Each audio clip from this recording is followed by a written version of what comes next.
Coucou les Gémeaux, alors j'espère que vous allez bien. On se retrouve donc pour votre astro-guidance de ce mois de mai. Alors, votre planète Mercure, elle est rétrograde dans le signe du Taureau. On a également le Saturne qui se trouve actuellement dans le signe du Poisson, qui fait un carré au premier décan du signe des Gémeaux. Alors si vous êtes premier décan, peut-être qu'en ce moment vous vous sentez un petit peu plus fatigué que d'habitude. Peut-être que vous avez l'impression que vous mettez des coups d'épée dans l'eau. Hein. Vous essayez de faire des choses, mais ça n'aboutit pas. Donc ça, c'est un petit peu cet effet de Saturne qui transite. Et donc, si vous connaissez un petit peu en astrologie, vous pouvez regarder à quel degré il se trouve en ce moment et quel est le degré de votre soleil de naissance. Donc, comme il transite en moyenne 2 ans et demi dans un signe, il va rester un peu moins d'un an dans le premier décan.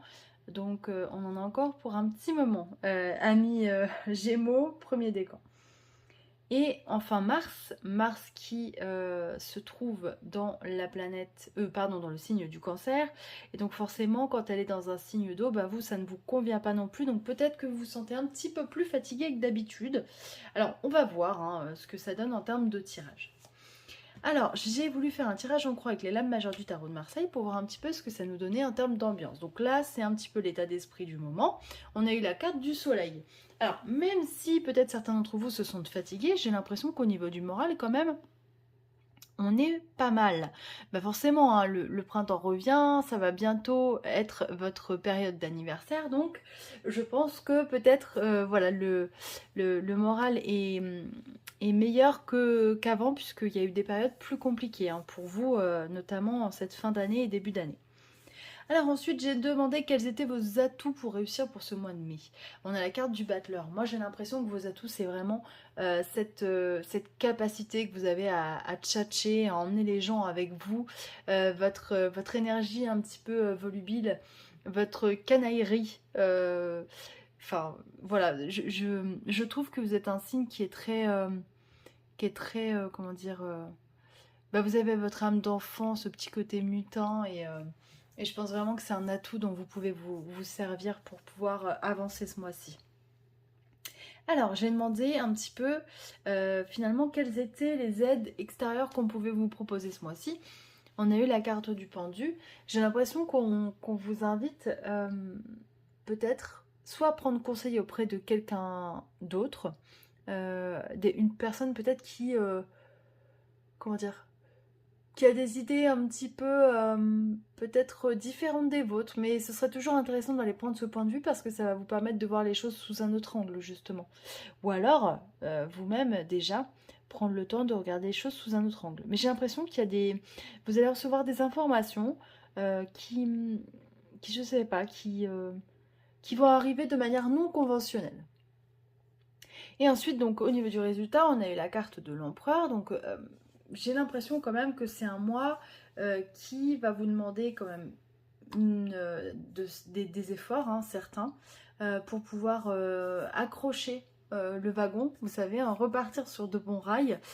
Surtout qu'on enchaîne en ce moment la saison, donc nouvelle saison de lunaison et d'éclipse, donc forcément ça a un impact hein, sur le corps physique en ce moment, on se sent plus fatigué, mais voilà, c'est des moments de nouveau départ, donc ça c'est quand même extrêmement positif. Alors, on va essayer de regarder avec l'oracle des miroirs quelles informations on veut bien nous donner pour vous. Alors, la carte de la correspondance. Hop là. Distance. On a la carte de la victoire. Alors, peut-être que certains d'entre vous, ces derniers temps, attendaient des nouvelles et vous n'aviez pas... voilà. Ça tarde à venir. En même temps, avec un Mercure rétrograde, hein, souvent les nouvelles, effectivement, elles tardent à venir. La communication, elle est beaucoup moins fluide. Hein, je pense que vous connaissez, puisque Mercure, c'est votre planète. Mais il y a la carte de la victoire derrière. Donc, à mon avis, il va y avoir des nouvelles positives qui vont arriver. Je pense pour cette fin fin mai.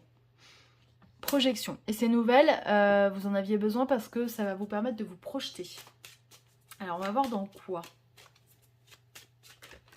Hop. Alors, culpabilité. Cette carte, elle n'arrête pas de ressortir. Hein. Vous n'êtes pas les seuls à la voir. Hop. Hop. Fécondité. Ah oui, d'accord. Pardon, toutes les cartes tombent. Oui, j'ai l'impression que vous vous sentez coupable pour certains d'arriver à créer une forme d'abondance. Hein. Peut-être que certains ou certaines d'entre vous aussi se sentent coupables de réussir à avoir un enfant alors qu'elles ont dans leur entourage peut-être des personnes qui n'y arrivent pas. Et vous savez, souvent on se sent, il y a une forme peut-être un petit peu de culpabilité voilà, et de tristesse vis-à-vis des personnes qui n'y arrivent pas. Fatalité. Alors, on va voir.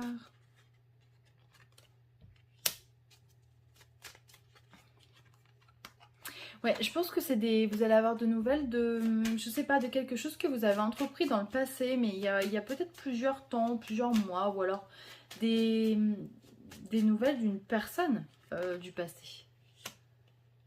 Alors, on a le travail. Donc, j'ai l'impression, mais vous n'êtes pas les seuls non plus, que certains d'entre vous vont revenir à leurs premiers amours. Hein. J'ai l'impression qu'on se lance dans de nouveaux jobs, ou en tout cas, on entreprend d'aller chercher un nouveau travail, dans quelque chose qui nous faisait vibrer, qui nous plaisait. Et puis, peut-être la vie nous en a éloignés, et aujourd'hui, on a envie de retourner là-dedans. Et le fait de retourner dans cette activité, il y a forcément une notion de zénitude et de tranquillité, et d'alignement même, hein, je dirais. Alors. Et on a le bouclier. Donc ça veut dire qu'on a la protection. Hein. Donc vraiment, soyez rassurés les Gémeaux, parce que c'est quand même un beau tirage, je trouve. Je pense que voilà, certains d'entre vous peut-être attendaient des réponses, ou alors de formation, ou alors vous avez postulé, ou vous allez postuler un job, vous allez avoir de bonnes nouvelles. Il y a vraiment une notion de j'arrive à créer mon abondance. Et ça c'est top. Hein. Alors, on va demander des conseils à l'oracle de la Lune. Alors, ah bah tout est sorti en même temps, c'est magnifique. La lune rose, on te dit que l'amour te porte. Souris à la vie, elle te sourit aussi. La lune rose est une lune d'amour et de chance qui favorise la réussite et la créativité. Waouh, elle est super cette carte. C'est totalement en raccord en plus avec le tirage. Hein. On vous dit qu'il faut vraiment continuer, d'abandonner pas, il faut continuer à croire, les nouvelles elles arrivent. La lune de Sélène, n'oublie pas qui tu es. Sélénée a offert aux femmes la possibilité de voir ce reflet dans son miroir. Elle t'invite maintenant à écouter l'appel de ton âme et à ressentir sa présence. Waouh, c'est vraiment des beaux messages. Hein. Je ne vais pas les interpréter parce que j'ai vraiment envie que ça vibre et que ça parle avec vous. Mais je pense qu'il y a vraiment un rapport avec... voilà, je reconnecte mon âme à ses aspirations profondes, à ce que je voulais faire peut-être il y a très très très longtemps. Et mon âme d'enfant vibre avec ça. Et la lune en Capricorne, on te dit pas tout de suite, garde confiance, fais preuve de patience et de persévérance. La lune en Capricorne est une invitation à la lenteur et à la sagesse. Ah bah ça c'est tout à fait en raccord avec ce Saturne qui fait un carré à votre signe. Hein. Donc ne vous inquiétez pas, continuez à avancer. Moi je pense que voilà, les nouvelles ne vont pas tarder à arriver, encore une fois. Je pense que ce sera aux alentours de fin mai. Si vous avez des bonnes nouvelles avant, tant mieux, prenez-les. Et puis d'ici là, je vous souhaite tout plein de belles choses et je vous donne rendez-vous à très vite.